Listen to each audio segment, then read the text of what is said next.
NCL এ প্রত্যাশা পূরণ করতে পারেননি তরুণ ক্রিকেটাররা। তবে সাদমান মুমিনুলদের মতো টেস্ট তকমা পাওয়াদের টি-20-র পারফরম্যান্স ইতিবাচক হিসেবে দেখছেন বিসিবির নতুন নির্বাচক হাসিবুল হোসেন। চ্যানেল 24-কে দেওয়া সাক্ষাৎকারে জানিয়েছেন কবে ফিরতে পারেন লিটন দাস। হুমায়ুন কবিরের ক্যামেরায় সিলেট থেকে আশিক রুদ্রর রিপোর্ট।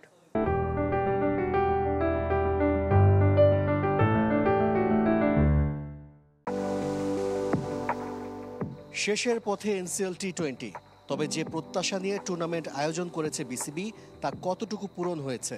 বৃষ্টির বাধা, দর্শক খরার সাথে মিলেনি নতুন কোনো ক্রিকেটারের খোঁজ। যতটুকু পারফরমেন্স তার পুরোটাই পুরনোদের। অথচ জিসান, মেহরবদের মতো তরুণদের কাছ থেকে আরও ভালো কিছুর প্রত্যাশা ছিল ক্রিকেট বোর্ডের। জয় ভালো খেলছে, দীপু ভালো খেলেছে, রাব্বি, ব্যাটসম্যান চিন্তা করেন, আপনার মোসাদ্দেক ভালো ব্যাটিং করছে। এরকম অনেক প্লেয়ারই আছেন যারা ভালো পারফর্ম করছেন ব্যাটিংয়ে। সো আমার মনে হয় যে সাথে ইয়াং যদি বলি, ইয়াং বলতে আসলে তেমন একটা সত্যি কথা বলতে এখন চোখে পড়েনি। বরং যারা টেস্ট ক্রিকেটার হিসেবে পরিচিত তাদের ব্যাটেই রান। সাদমান, মাহমুদুল হাসান জয় সেঞ্চুরি করেছেন, মুমিনুল হকও বেশ ধারাবাহিক। এটাকে ইতিবাচক হিসেবে দেখছেন হাসিবুল হোসেন।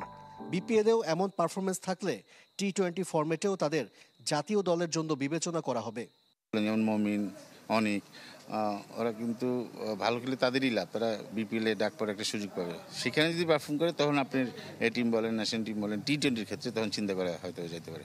হাসিবুল হোসেনের অন্তর্ভুক্তি নির্বাচক প্যানেলকে পূর্ণতা দিয়েছিল। তবে আব্দুর রাজ্জাক পদত্যাগ করে বিসিবি পরিচালক হওয়ায় আবারও এই প্যানেলে ঘাটতি দেখা দিয়েছে। রাজ থাকলে ভালো হতো, রাজ হঠাৎ করে চলে গিয়েছে। তো লিপু আছেন, লিপু যতদূর পারেন লিপুর সাথে ওনার সাথে কনসাল্ট করেই আগাচ্ছি। সো মাত্র তো শুরু করলাম, সময় যাক, বলতে পারবো যে কোন অবস্থায় আছি। চলতি মাসে বাংলাদেশ সফরে আসবে ওয়েস্ট ইন্ডিজ। পুরোপুরি ফিট হলে টি-20-র নেতৃত্বে ফিরতে পারেন লিটন দাস। আশিক রুদ্র, চ্যানেল 24, সিলেট।